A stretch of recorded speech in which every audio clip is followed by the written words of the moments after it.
이러한 서브젝트를 우리 경제학자들과 또 문화정책을 하는 분들과 또 업계에 있는 분들이 머리를 맞대고 또 우리 국민 모두가 머리를 맞대고 깊이 생각할 때라고 생각을 했고 그래서 오늘 이런 자리를 마련했습니다. 지금 여러분들 아침에 들어보셔서 아시겠지만은 이게 뭐 오늘 하루 종일 내일 하루 종일 해도 끝이 없고 특히 이러한 연사님들을 모시기가 힘들기 때문에 이분들께서 지혜를 나누시려면 아마 시간이 뭐 얼마나 있어 부족할 것 같습니다. 그런데 지금 오늘 반나절만 이렇게 시간을 잡았기 때문에 사실은 시간이 많이 경과가 되었습니다. 그래서 첫 이 패널은 우리 키노트 어드레스를 해주신 이어령 선생님과 기소르만 그리고 이런데 자주 나오시지 않는 우리 이문열 작가 그리고 또 지금 한국예술종합학교 총장을 계시는 우리 박종원 총장님 정말 지금 한류와 관련해서 정말 중요한 일을 많이 하고 계십니다만은 그래서 이 네 분을 모셨습니다만은 우리 이어령 선생님과 기소르망 선생은 앞에서 좋은 말씀을 많이 해주셨기 때문에 될 수 있으면 시간 절약상 나중에 꼭 하실 말씀은 하시도록 하고 우선 우리 이문열 박종원 총장님께 부탁을 드리는데 여러분들 우리 한류 또 한국 문화 하면은 아마 지금 모두가 한류를 생각하고 이렇게 하겠지만은 좀 더 넓은 의미에서 우리가 그러면 우리 한국의 문학은 세계 속에서 어떤 위치에 있고 우리 문학계에 있는 분들이 노벨상을 받고 할 때는 언제가 되겠느냐 하는 것도 우리 심각히 생각해 볼 때라고 생각합니다. 그런 뜻에서 오늘 특별히 제가 부탁을 드려서 우리 이문열 선생을 모셨습니다. 그래서 우리 이문열 선생님께서 그러한 시각에서 좀 말씀해 주시기를 부탁드립니다. 이문열입니다. 경제와 문화에서 아마 그 문화와 경제와 맺는 관계는 두 가지가 아닐까 싶습니다. 하나는 어떤 그 생산자로서의 문화, 그게 문화 상품을 생산하는 주체로서의 문화가 거기에 관해서 얘기할 수가 있을 것이고, 또 다른 하나는 그 다른 사회 생산에 대해서 그 생산을 유발하거나 증진시키거나 혹은 말하자면 도와주는 그런 어떤 하나의 그 제도 내지 장치로서의 문화로 생각할 수 있겠습니다. 그런데 저는 바로 생산자에 속하는 사람. 말하자면 나는 결국 이제 제가 생산하는 것도 결국 산업적으로 볼 때는 혹은 경제적으로 볼 때는 문화 상품을 생산하는 것인데 그래서 생산자에 속하는 사람이라서 어떤 그 생산 소비 관계로 잠깐 이야기를 할 수 있을 것 같습니다. 물론 이제 우리 문화가 사회의 다른 생산이 아까 기소방 선생님도 그런 얘기를 하셨지만은 그 사회 다른 생산에 그 생산을 더 촉진하거나 더 증폭시키거나 할 수 있는데 기여할 수 있는 부분이 있습니다. 그 부분이 있습니다만은 저는 이제 우리 자체의 생산자로서 생산 자체에 대해서만 말하고 싶습니다. 보통 우리가 이제 제가 하고 있는 소설 혹은 문학 이렇게 국한을 시키면은 우리의 소설을 쓸 때 이 소비자 특히 독자의 문제는 고전적인 이론에서는 별로 고려되지 않습니다.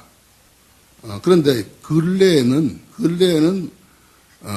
이 소설 생산 말하자면 창작 이론을 할 때 이 소비자 문제, 독자 문제가 중요하게 취급이 됩니다. 그래서 그게 뭐냐면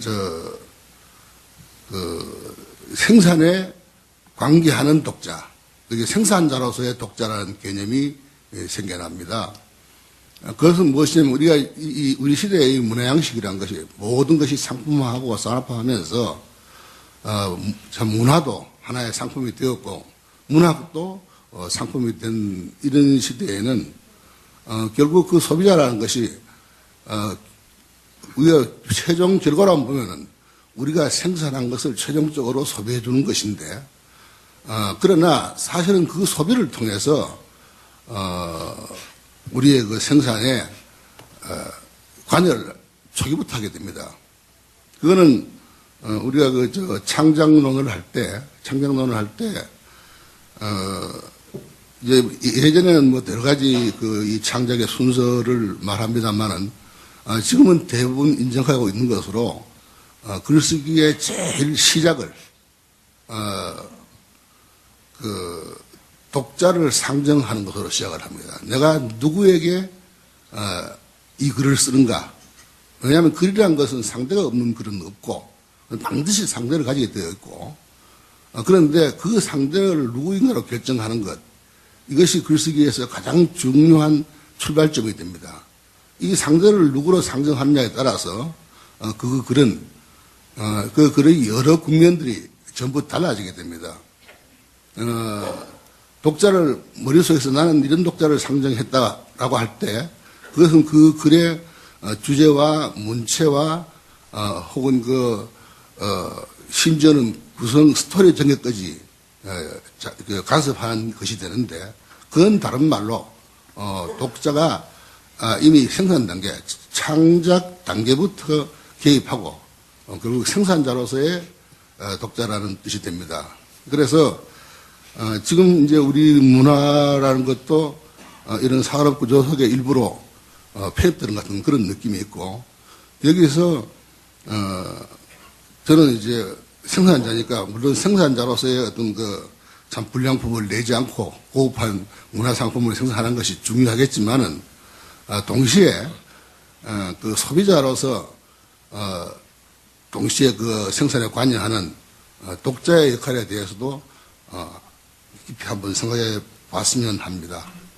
저는 그래서 이 문화 부분에 있어서는 아까 그 문화가 유통되는데 그 문화 생산이 유통되는데 뭐 국가가 지원을 한다거나 그것이 세계화되는데 어떤 참 문화 정책 차원에서의 보조가 있어야 된다거나 이런 문제하고는 다르게 일반 일반 소비자들의 어떤 참여라는 것이 문화의 생산에 어떤 저걸 하는지 어떤 효과를 나타내는지 그거에 대해서 제 자신 한번 시간이 주어지고 기회가 된다면 얘기를 해보고 싶습니다.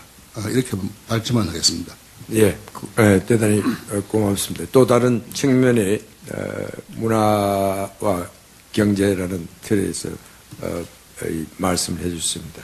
뒤에 이제 발전하셨으니까 나중에 시간이 되면 또 말씀해 주시고 그 다음에는 우리 한국예술종합학교 박종원 총장께서 말씀해 주시는데 참고로 여러분 잘 아시겠지만 사실은 우리 이문열 작가는 너무나 잘 아시기 때문에 제가 소개를 하지 않았습니다. 그분을 이 소설이나 작품을 통해서 너무나 잘 아시기 때문에 이 박종원 총장께서는 여러분 우리 영화를 통해서 사실 우리 이문열 작가가 쓴 소설을 영화한 것들을 또 이 영화를 만들고 시나리오를 쓰고 이렇게 해가지고 많은 상을 받으신 분이고 우리들의 일그러진 영웅의 우수 작품상이라든지 감독상 이런 것들을 전부 해내는데 이 주역을 하셨고 그 외에도 많은 이 영화계에서 활동을 하시고 지금 현재 예술종합교 총장을 하시면서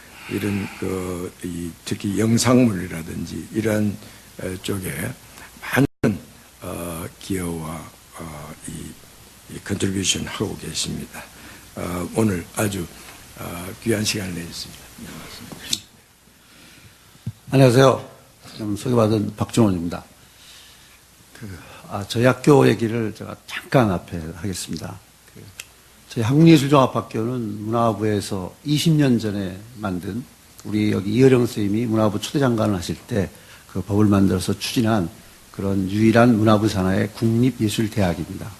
그래서 저희는 음악원부터 무용원, 미술원, 영상원, 연극원, 전통예술원 등 6개의 단과대학을 갖고 있고, 근데 올해가 20주년밖에 안 된 아주 젊고 어린 학교입니다만은 체계적인 교육을 통해서 그 성과를 한 3, 4년 전부터 그리고 한 작년부터는 아주 본격적으로 특히 음악과 무용 분야에서는 줄리엇 총장도 자기 입으로 인정할 수 있는 정도가 된 그런 학교로 됐습니다. 여기에는 우리 그 정부의 21세기는 문화예술 콘텐츠 시대가 올 것이고 그것이 경제의 많은 부가가치를 좌지우지하는 시대가 올 거라고 하는 그런 앞을 내다보는 눈길을 지니고 그것을 실천해낸 우리 정부와 우리 한국 사람들의 그 역량이 아니었나라고 생각을 하고 있습니다. 저는 사실 뭐 경제를 잘 몰라서 제가 이런 요청을 받고 좀 당황을 했었습니다. 그런데 제가 평소에 늘 존경하는 우리 이어령 선생님과 임윤 선생님, 기소로방 선생님, 그리고 경제계에서 뭐 성일 선생님들이 계신 그런 그 자리라서 가서 그럼 그냥 소감 정도만 말씀드려야겠다 하는 마음을 갖고 나왔습니다. 그래서 오늘 그 선생님들이 그 앞에 기조연설에서 말씀하신 부분 중에서 제가 그 마음에 와닿던 부분을 가지고 간단하게 말씀드리도록 하겠습니다. 먼저 우리 이어령 선생님께서 말씀하신 것 중에 보면 경제적 가치와 그 다음에 경제적 가치의 기준이 이제는 내면적 가치로 되어야 한다라고 말씀하신 부분에 저는 아주 굉장히 이 부분은 중요하고 저희가 앞으로 나가야 될 그런 방향성을 제시하고 있는 것이 아닌가라고 생각합니다.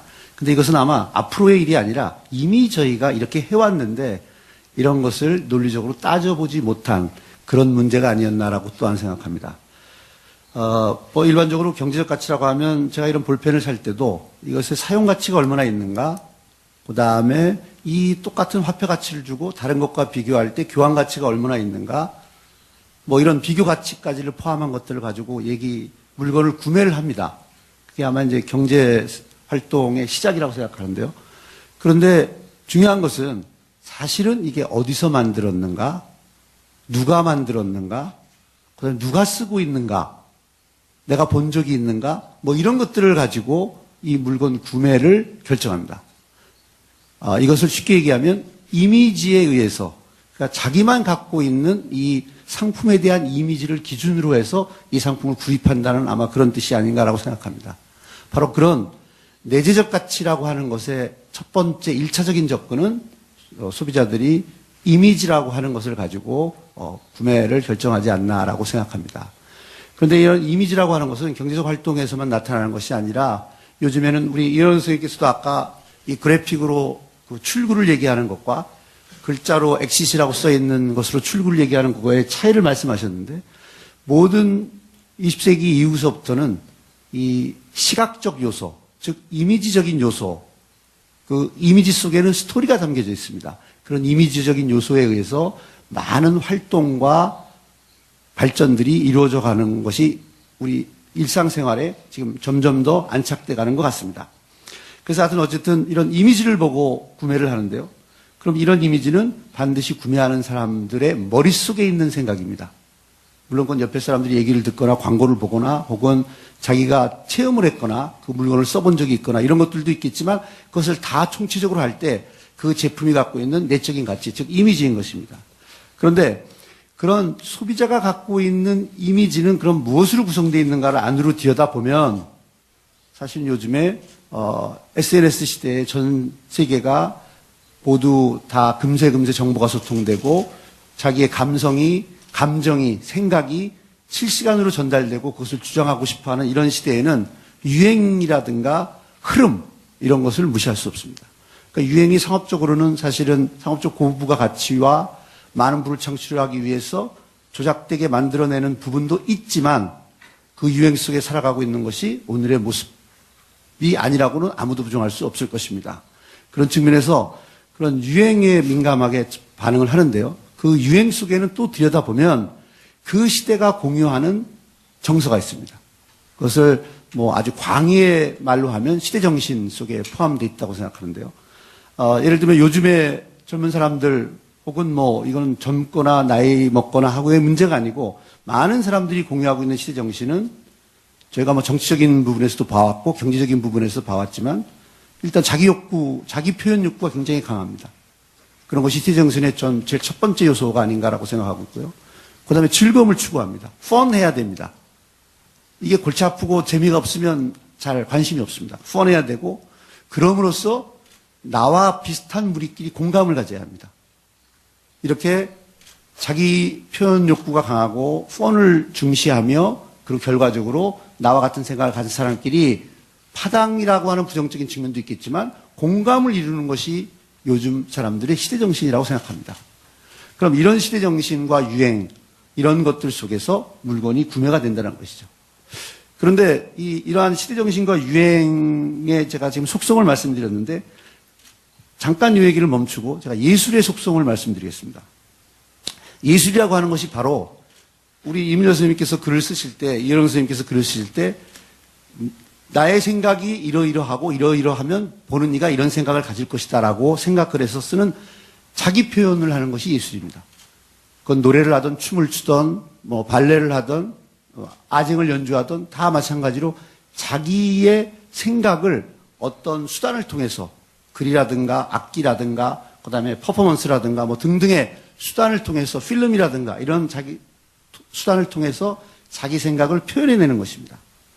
그것이 예술의 첫 출발점이고요. 그래서 그 표현하고자 하는 사람이 얼마만큼 사물을 보는 눈이 기존의 것과 다르냐, 즉 창의적이냐 아니냐에 따라서 그 마지막 가치에 대해서 평가를 받기도 하는 겁니다. 그러니까 자기 표현 욕구가 중심에 있는 것이고요. 예술은.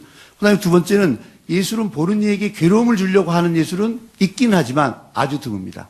대개는 즐거움을 주고 따라오게 하고 이해시키도록 하고 또 어떨 때는 거리두기도 하지만 그래서 예술의 속성 또한 펀이라고 하는 부분을 무시 못하는 속성을 가지고 있습니다.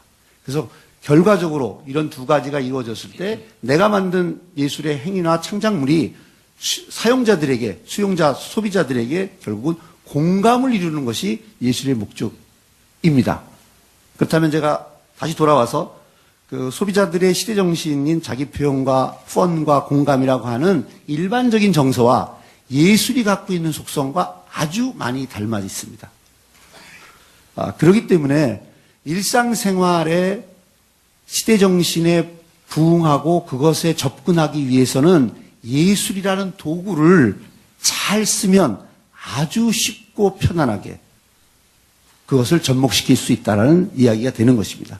속성이 아주 유사하기 때문입니다. 그래서 이렇게 생활 속에 이런 시대정신과 예술의 속성들이 침투된 상태가 되면 사람들은 그런 물건을 구입했을 때 그런 예술 행위를 봤을 때 즐거워하고 또 편안해하고 그리고 만족해합니다. 물론 이제 반대의 경우도 있습니다.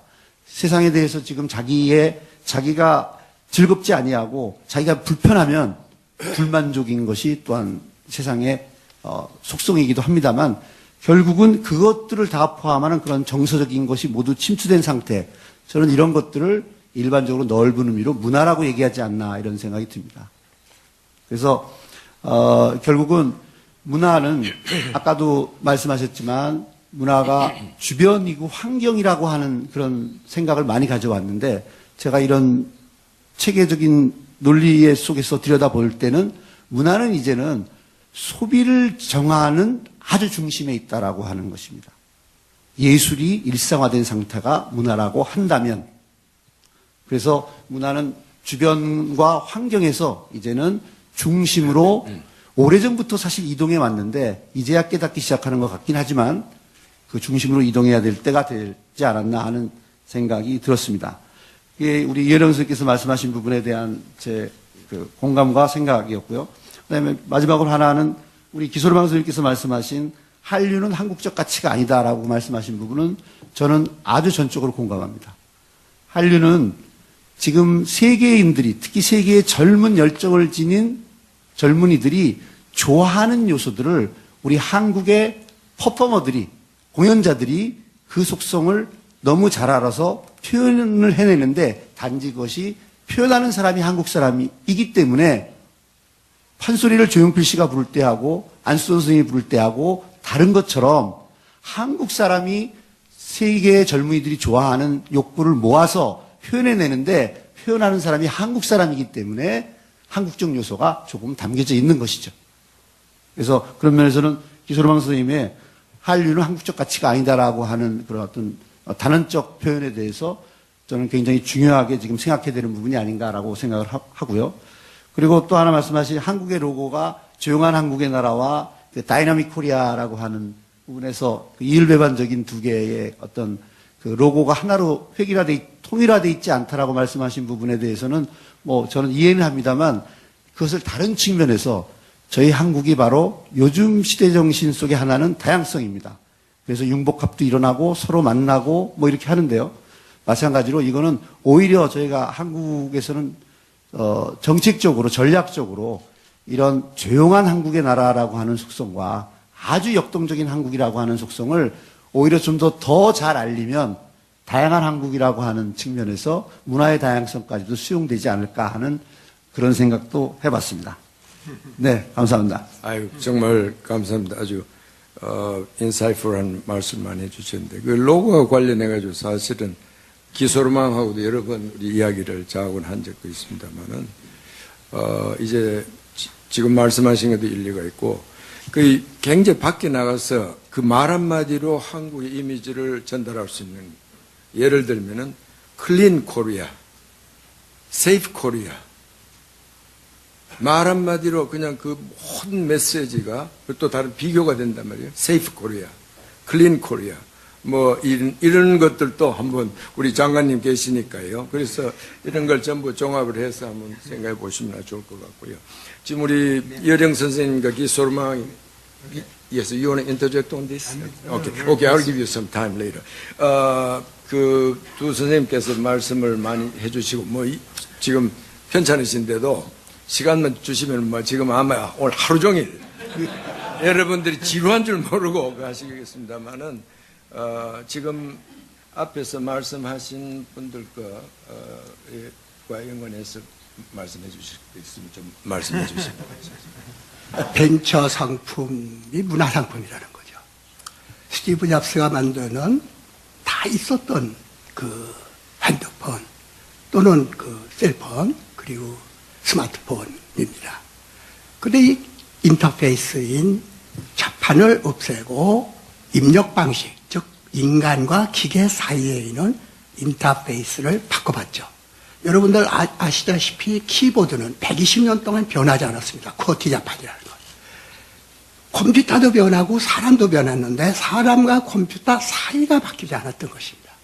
그걸 바꾼 게 스티브 잡스고 바꿔놔버리가 밤낮 키보드만 쓰다가 키보드 없는 것을 썼을 때는 자기가 디맨드, 어떠한 스마트폰을 요구하는지를 모릅니다, 소비자는. 아주 유명한 얘기예요. 콘텐츠 산업이 그래서 어렵다는 거예요. 수박처럼 먹어보지 않으면 몰라요, 그 속을. 되게 이 하드웨어 쪽은 보면 압니다, 이렇게. 두드려도 볼 수 있고요. 계란 같은. 근데 이거 먹어보지 않으면, 체험해보지 않으면 모르는 게 문화예요. 그러니까 영화 같은 것이 왜 자꾸 저렇게 이 유명한 사람 위주로 또 작가도 이문열 작품만 자꾸 내려고 그러고 딴 사람 안 내냐 그러면 콘텐츠를 신인이 써놓으면은 그 콘텐츠를 읽어보려면 사야 되지 않습니까? 그런데 샀다가 엉터리면 어떡합니까? 그러니까 이문열 소설은 좋을 것이다 해서 자꾸 이문열 소설 쓰니까 이문열 소설은 자꾸 팔리고 정말 잘 쓰는 사람이 또 하나 있는데 이 사람은 신이니까 안 팔린 거예요. 벤처 상품이 그렇습니다. 그래서 시장이 종래의 시장과 달리 벤처가 아무리 좋은 걸 만들어놔도 시장 어프로치 하는 걸 못하면은 다 망하는 거예요. 그리고 벤처기업이라고 하는 건 수천 기업 중에서 한 사람이 살아남기 위해서 수천 명 있는 것입니다. 이게 종래의 경제 원리하고는 전혀 다른데 이걸 모르는 사람들. 기소로망 씨한테는 대단히 죄송합니다만은 프랑스, 미국, 저희도 지금 서위 선진국이라는 사람들은 IT의 후진국이라는 거죠. 왜? 자기네들이 산업사회로 성공을 했기 때문에 자꾸 새로운 시대를 산업주의적 방식으로 해석하려고 해요. 근데 우리는 원래 산업 전통이 없고 급성장을 했기 때문에 브로드밴드 깔아놓으니까 어린 아이들, 요즘 인터넷 전부 장악한 게 누굽니까? 초딩들이고, 초등학교들. 그거 없어요, 전 세계에 이런 거. 그렇기 때문에 우리가 지금 한류다 문화를 발언할 수 있는 기회는 지금까지 문화 접촉하는 과정이 군사력, 종교, 산업, 전부 상품 경제, 이런 것들로만 이루어졌는데, 어떻게 이 종래의 시스템과 관계없는 적어도 아까 얘기한 주연에 되는 문화가 어떻게 이렇게 프랑스로도 가고 가느냐. 다른 경쟁력은 약한데, 아까 얘기를 했지만은 조용한 아침의 나라다. 또 무슨 그걸 갖다가 우리가 키워드로 뭘 만든다. 그게 언어적 사고잖아요. 근데 지금 아바타니 뭐냐 하는 건 언어적 사고가 아니고 영상적 사고란 말이죠. 비주얼라이징, 비주얼 에펙트란 말이죠.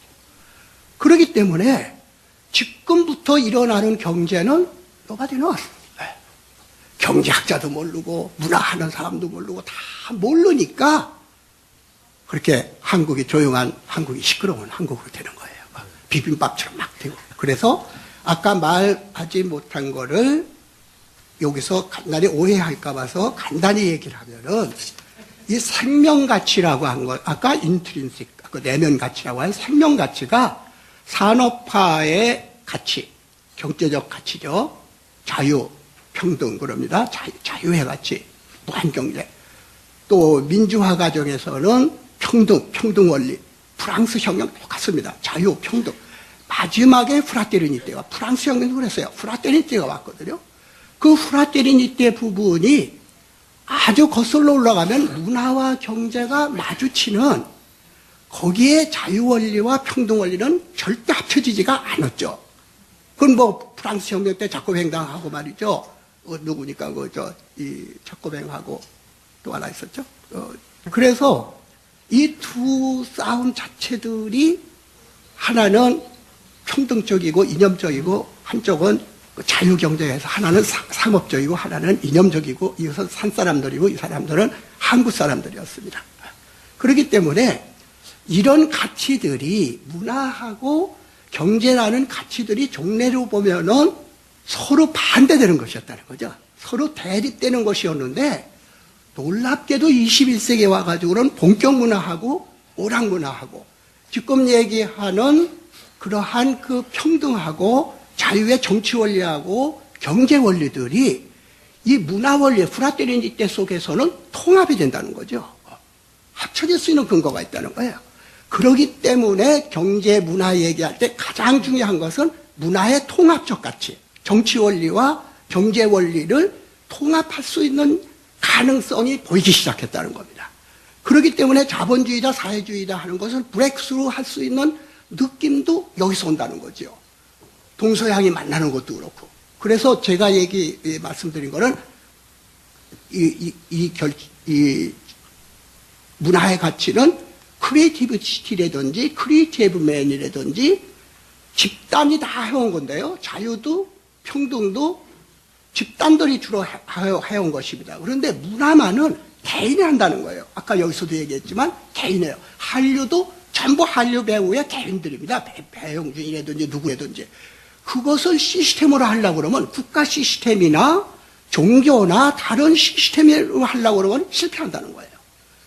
그런데 우리들의 머릿속에는 지금까지의 경제고 뭐고 국가가 주도하던 기업체가 하던 자유와 평등의 산업화와 민주화를 성공한 것은 정당이라든가 기업체라든가의 하나의 그 집단이 우리를 끌고 와서 했는데 한국인에게 가장 부족하면서도 인식이 모자르는 것이 개인의 역할인 것입니다. 그게 예술의 자율성이거든요. 이건 어떻게 문화부에서도 못하고 정부에서도 못하고 정말 특출한 사람이 하나 나와야 돼요. 크리에이티브한 사람. 그 과정이 시스템으로 자꾸 하려고 그런다는 거죠. 한국에서 지금. 또 당과 같은 그런 정치적인 어떤 그 조직으로 하려고 그런다는 거예요. 그런데 관료 조직의 우수한 관료 조직에서 산업화가 성공했고 각 그 NGO라든지 소위 그 데모스트레이션을 하던 이런 사람들로 민주화가 이루어진 거예요. 그런데 우리 경험 속에서는 한 개인의 가치, 실제 한류는 그러고 있는데 배용진이라든지 사물놀이라도 김덕수라든지 스타가 없으면 안 돼. 이 개인을 어떻게 만들어내느냐가 이제는 기업체나 국가나 군대나 조직을 가진 사람들이 새로운 문화 일어나는 것을 할 수 있느냐, 할 수 있게끔 해보자. 이것을 논하지 않고는 종래의 시스템이 해온 거 아무리 바쁘더라도 꼭 이건 하셔야 됩니다. 영화에 지금 개인이 인권택이라든지 누구 개인의 소위 여성 무슨 유명한 여우라든지 이런 사람들이 그래도 끌고 왔어요 지금까지 한국이. 그런데 지금은 시스템화되니까 자본 가진 사람들이 작가 위주가 되지 않고 작가의 시나리오를 전부 이 시스템에 의해서 걸러서 만들면 실패는 안 하지만 성공도 안 하는 것입니다. 그런데 대박이 터진다는 거는 갑작스레 어느 신인이 누구 걸 가지고 예측 못한 해리포터처럼 갑작스레 수요가 생기는 거예요. 수요에 주는 게 아니에요. 이걸 경제가 어떻게 하냐. 이걸 어떻게 정부가 하냐. 이걸 어떻게 기업체가 하냐. 시스템으로 안 되는 거, 권력으로 안 되는 거, 돈으로 안 되는 거에서 크리에이티비티가 나오는데 이게 끌고 가는데 이제는 이런 개인을 어떻게 키우고 교육도 어떻게 하면 좋으냐 하는데 우리의 교육 제도를 보면은 개인의 크리에이티비티를 전부 죽이는 교육이라는 거예요. 시장도 개인이 쓰면 전부 죽인다 이거예요. 이런 실질적인 얘기를 하자는 거예요, 사실은. 그래서 양이 많으면 길이 많으면 양을 잃는다고 그랬는데 너무 다양하게 얘기하다 보니까 길을 자꾸 잃는다. 그래서 제가 얘기한 주제 논문에서 발표한 거는 이런 개인적인 지금까지 경제 원리로 안 되는 것이 경제의 중요한 이슈로 올라왔으니 어떻게 개인을 크리에이티브한 개인을 만들어내서 구로다꾸라고 일본에 다 망해가는 공동화된 스램가처럼 되어 있는 구로다꾸를 예술가들이 그 공동화 속에 들어가가지고 말이죠. 완전히 구로다꾸를 크리에이티비티 시티를 만듭니다. 진짜로 앞으로 산업이라는 게 놀랍게도 산업도시, 전통도시들을 크리에이티브 시티로 만들어가는 데서 한류나 문화가 실질적인 삶에 관여하게 된다는 거죠. 그래서 소호라든가 외국에도 그 많았던 그 문화도시처럼 우리나라에도 크리에이티브 시티가 나오는데 이건 개개인의 창조적인 사람이 삶의 라이프 스타일을 바꿔주는 거다. 문화, 라이프 스타일을 바꿔주는 거다. 그것이 경제고 그것이 정치고 앞으로 나가는 문명이다. 이 라이프 스타일을 바꿔주는 건 개인이지 특수한 개인들이 나와서 하는 건데 이게 에리트 문화를 다 죽여놓으니까 안 되는 거죠. 이러한 고민을 하지 않고는 산업과 문화의 접점을 찾을 수가 없기 때문에 제가 얘기가 좀 길어졌던 것이고 지금 앞으로 우리가 남은 시간이라도 기소르망 씨나 이문열 씨나 여기들이 그 모인 데서 다 좋으신 말씀 했는데 이 고민을 어떻게 풀어가냐. 당장 한국 영화계에서도 옛날에는 개인의 인기나 개인의 이걸로 그래도 어느 정도 됐었는데 지금은 시스템이 갖춰지니까 개인의 문제가 아니고 전부 그 시스템에 의해서 영화를 만들라니까 평균작을 만들어도 대작 터지는 새로운 수요가 놀라운 이런 건 못 나온다. 이걸 어떻게 하면 좋겠냐. 이것이 이제 여기 영화도 전문하고 그러니까 얘기해 줬으면 좋겠다는 것입니다. 이제 저는 발언하지 않고요. 다음 선생님들한테 그냥 그 기조연설에 계속을 한 겁니다. 시간이 모자라서 아쉽습니다만은 바로 이것이 바로 이 패널의 목적입니다. 우리 다음에 이제 한류에 굉장히 구체적으로 이제 이 조망을 해볼 텐데 이 전체 문화와 우리 사회 경제라는 측면에서 이제 여러 가지 화두를 던져주시고 또 좀 말씀해 주시면 바로 이것이 오늘 이 목적입니다. 사실은 우리 이어령 선생님 지금 말씀하시는 걸 들으면서 경제학에서도 오래 전에 불란서의 세이라는 경제, 세이스 로우라는 게 있습니다. 공급이 수요를 창출한다는 그런 이 이론도 있습니다만은 바로 이 공급이 굉장히 크리에이티브한 크리에이티비티를 살려줌으로 해서 새로운 우리 문화에 대한 올바른 수요를 창출하고 이것은 바로 또 교육개혁과 연관이 되고 선생님 말씀 지금 많이 안 하셨지만은 저는 항상 그걸 주장해 왔습니다만은 우리 국정 우선순위에 넘버 1도 교육 개혁이 되고 넘버 10도 교육 개혁이 돼야 된다는 것은 저는 오래전부터 생각해 왔습니다. 특히 이 시대에 더욱더 그렇다는 것을 이제 말씀을 해 주셨습니다. 예, 그러면은 우리가 시간이 많지 않기 때문에 would you like to add some more to what you Very, yeah, very short. But just to confirm what you said, I mean, Korea is at a turning point, and in every field. So when we talk about individualism versus the system, and this is true everywhere in Korea. It's true in politics, where you see NGOs interfering with political parties. This is true in the economy, because you have the large group versus small entrepreneur. This is true in culture. This is true in education. So, in fact, listening to the debate this morning, this debate relates not only to culture, it relates to the whole Korean society. Mm-hmm. This Korean society is really at a turning point. And the question is, will Korea be able to shift its tradition, its policy, toward a more service-oriented, to a more software-oriented, to more individualistic society, or will stay prisoner of groupthink, a big system and big organization, which so far have been extremely successful. First remark. Second remark, just very shortly, I was listening to the conversation, and I was wondering, what's so unique about Korean culture? What makes it different? What makes Korean culture different is two things. First, it's very local. I mean, when Lee Moon-yeol writes about, a story of a scholar a long time ago, or a forgotten war in a part of Korea, it's very local. Because it's local, it interests me. I mean, because it's local, it's global. And this makes this Korean civilization very unique, because it's so small, so tiny, so precise. Then it has a universal value. And I'm sure that Lee Moon-yeol is not telling the truth when he says that he thinks about his readers when he writes. I hope he doesn't. I'm sure he doesn't. And it's because he doesn't that he becomes a global writer. And my last observation on what makes Korean culture distinct is the incredible continuity.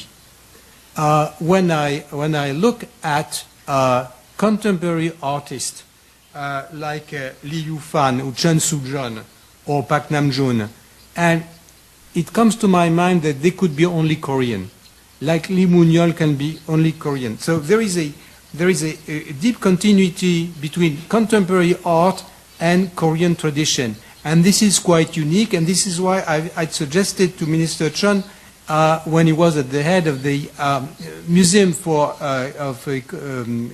Korean Museum, National Museum, that there should be part of the museum devoted to contemporary artists. You told me, no, but there is another museum for contemporary artists. I don't accept the argument, because contemporary artists are part of the continuity of the Korean civilization. And what must be promoted is this kind of unique continuity that you don't find in different parts of the world. And I'm talking to also, I'm following a bad example. And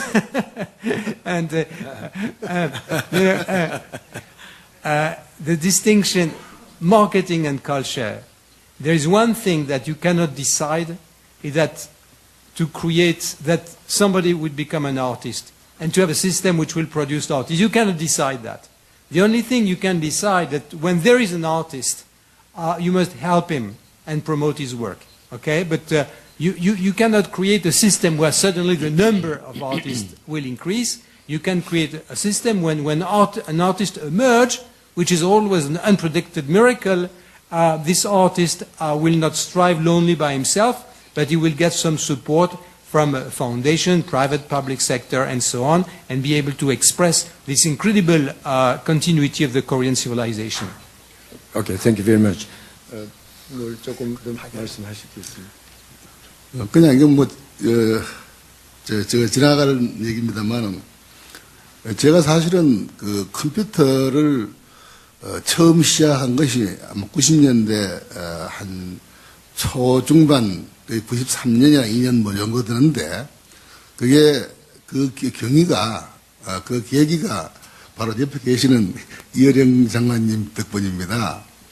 그게 이제 그때 처음에는 컴퓨터 이전에 우리 글쓰기하고 관계해서 워드 프로세서라는 것이 나왔는데 그거 나오고 이제 컴퓨터가 나오고 이런데 사람들이 이제 글 쓰기 시작하는데 나는 이거 써야 될지 안 써야 될지를 잘 모르겠어요. 그건 내가 과연 이걸 활용할 수 있을런지. 그래서 사실은 어쩌면 나는 저건 다음 세대나 쓰는 것이고 나는 어차피 이 활자 매치하고 그 다음에 그 필기기구가 가지고 이렇게 내 작업을 마치지 않을까라고 생각을 했습니다. 근데 한 번은 그 선생님이 오셨더니만이 어제 밤 늦게 잠을 못 잤대요. 왜 그러냐, 그러니까 그때는 나는 그 검색이라든가 이런 걸 잘 모를 때입니다. 그런데 자기가, 선생님 처음에 무슨 뭐 국회 도서관에 들어가셨는데, 뭐 자료를 찾으려고. 거기 보니까 또 어디를 가라 그래서 거기를 또 갔다가, 그래서 뭐 나중에 해보니까 저쪽 어디, 외국의 어떤 대학 도서관에 가 계시더랍니다. 그래서 타국기 치사 돌아오는데 시간이 많이 걸렸다고.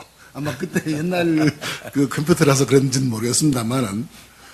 그 얘기가 굉장히 돌아와서 인상적이었어요. 그리고 저보다 그래도 상당히 많이 연세가 계신데 저렇게 저 세계에 깊이 들어가서 있는데 내가 지금 시작 못할 이유가 없다. 이렇게 해서 이제 시작을 하긴 했습니다만 아직도 저는 이 세계에 대해서 좀 이해가 제대로 되지 않습니다. 알아서 아까도 그 얘기가 저건데 지금 조금 전에 그냥 문득 생각이 든 것은 지금 이 세계 이 생산 양식이라든가 특히 문화 생산 문화 상품 이것들이 중대성을 중요함을 키워가긴 하는데 과연 또 선생님이 말씀하신 것처럼 저렇게 우리 모든 걸 지배할 수 있을까 그런 의심은 좀 듭니다. 그래서 제가 이제 그 부분에 대해서 이것이 지금 세상이 이렇게 변해가고 있으니까 이 부분이 예를 들면 그것이 생명하든 무엇이든 이 부분이 더 보강되고 충족되어야 한다라는 것인지 아니면은 이것이 미래의 모습 혹은 우리가 지향하고 있는 모습 전부이고 그 앞에 있던 그 여러 가지 이 생산의 개념들이 지금 이 개념으로 완전하게 바뀌어야 하는 것인지 그게 좀 궁금했습니다. 예, 감사합니다. 이제 곧 다음 패널로 이제 또 넘어가야겠습니다만은 지금 아주 그 넓은 차원에서 문화와 이 경제 간의 관계를 우리 이어령 선생님 아주 상당히 철학적인 차원에서부터 시작을 해서 많은 말씀해 주셨는데 이제 다음 세션은 우리 실생활과 좀 관련 있게 이제 연결을 짓는 의미에서 제가 결론적으로 말씀을 드린다면은 앞에서 우리 그 기소로망이 지금 불란서 시장에서 한국 셀룰러 폰이 마켓 쉐어가 80%가 넘고 또 한국 자동차가 굉장히 길에서 많이 보이는데 불란서의 일반 국민들이 이것이 이 삼성이나 현대나 LG가 한국 회사인지 일본 회사인지 오히려 일본 회사로 아는 사람들이 많은데 그럼에도 불구하고 LG나 현대나 삼성이 이 우리 회사는 한국 회사라고 그렇게 안타깝게 이 선전하지 않는다. 왜 그러냐? 경제적으로 따지면 굉장히 이해가 가요. 왜 그러냐면은 지금 현재 국가 브랜드 가치가 회사 브랜드 가치보다 낮기 때문에 오히려 이것이 메이드 인 코리아로 알려졌을 때 자기들은 봐서는 지금 가격보다도 오히려 디스카운트를 받을 우려가 있다. 이게 안타까운 우리 오늘의 현실입니다. 그래서 기소로만 그동안 계속해서 한국에 이렇게 훌륭한 문화가 있고 아티스트들이 있고 한 역사가 있고 한 것을 알림으로 해서 코리안 프리미엄을 충분히 실현할 수 있다는 것이 이 리시빙 엔드에서 보는 문명 비평가로서 보는 기소로망의 생각이거든요. 그래서 저는 충분히 우리 이참 선생님 저기 계시지만은 그런 생각을 하고 있기 때문에 우리 그런 쪽으로 지금 현재 그래서 제가 그 무역협회에 있을 때 서베이를 시켜봤어요. 우리 제품들이 당신들이 내놓는 제품의 이 퀄리티를 외국 제품과 비교해서 퀄리티가 100이라고 한다면 100일 때 가격 차이가 어떠냐 이렇게 보면요. 예상한 대로 중소기업의 경우에는 디스카운트가 훨씬 높습니다. 심지어 15% 그 20%가량 있고 대기업을 서로 이게 좀 작아집니다. 왜 그러냐면은 대기업은 그래도 잘 알려져 있으니까. 그래도 디스카운트 평균이 한 10% 됩니다. 작년에 우리나라 수출이 5,600억 불 정도였는데 여러분들 디스카운트가 10%면 얼마입니까? 560억 불 아닙니까? 똑같은 제품을 수출하고도 560억 불이 우리나라에 떠들어올 수 있는 겁니다. 그래서 우리 국민의 복지로 바로 연결이 될 수 있는 거예요. 그 많은 일자리로 연결됩니다. 그런데 그것을 못하고 있어요. 그래서 저는 문화에 대한 가치, 이거를 그냥 차라리 상업적으로 이렇게 연결시켜서만이 아니라 현실적으로 봐서 그래요. 그 다음에 지금 오늘에 우리가 가장 문제되는 게 뭡니까? 이건 우리나라만의 문제가 아니고 우리나라는 상대적으로 이 문제는 적은 문제입니다만은 세계 경제 전체 자본주의 체제 자체에 지금 굉장히 문제로 되고 나고 있는 것이 그 일자리 창출입니다. 과거에는 지금까지는 자본주의 마켓 베이스드 이코노믹 시스템 하에서 growth, 성장은 바로 일자리라는 이런 생각으로 것이 지금까지의 생각입니다. 그런데 이런 세계화와 지식기반 경제 시대가 진전이 되는 이 시대에 와서 보니까 반드시 그로스가 일자리로 연결이 안 된다 하는 것이 우리 자본주의 시장 경제 체제 자체의 고민입니다. 이것을 어떻게 보완을 할 거냐 하는 것이 고민인데, 그런데 우리나라의 경우에는 지금 이것이 큰 솔루션을 찾을 수 있는 부분이 바로 서비스 분야이고, 문화도 큰 틀의 서비스의 일원을 본다면은, 경제학에서 옛날에는 서비스는 이런 IT 문명과 이런 그 기술이 발달되기 전에는 경제학자들은 서비스는 non-traded good 섹터라고 봤습니다. 트레이딩이 안 되는. 그러나 지금은 바로 문화가 수출이 되고 하지 않습니까? 관광이. 그러니까 이런 트레이드 섹터로 이제 들어왔는데, 더욱더 중요한 것은 우리나라의 경우에는 지금 현재 제조업의 일자리 창출, 취업 유발 효과는 점점 떨어지고 있습니다. 그건 뭐 그렇게 충분히 이해가 가죠. 그런데 서비스 산업의 이 취업 유발 효과는 제조업보다가 훨씬 높습니다. 2배 이상 됩니다. 그것도 고부가가치의 일자리를 창출할 수가 있습니다.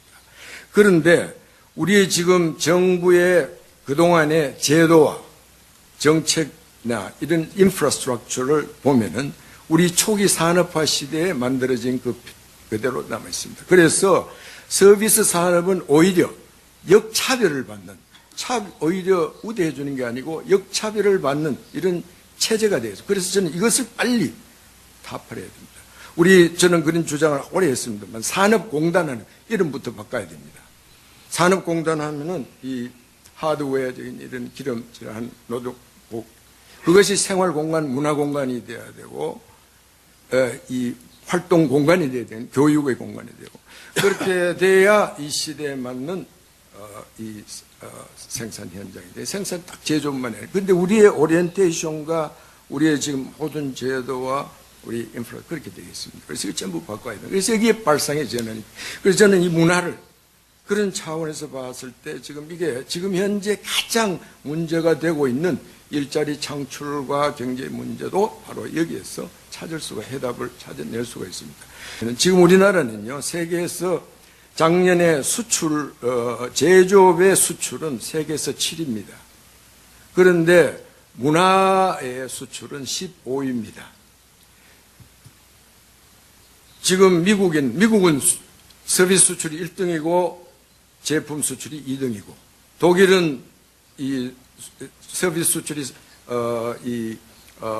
4등이고 이 제품 수출이 뭐 3등, 이렇게 전부 균형이 되어 있습니다. 우리는 지금 7등에서 15등, 이걸 거꾸로 이야기하면은 우리는 여기 아주 많은 룸이 있는 겁니다.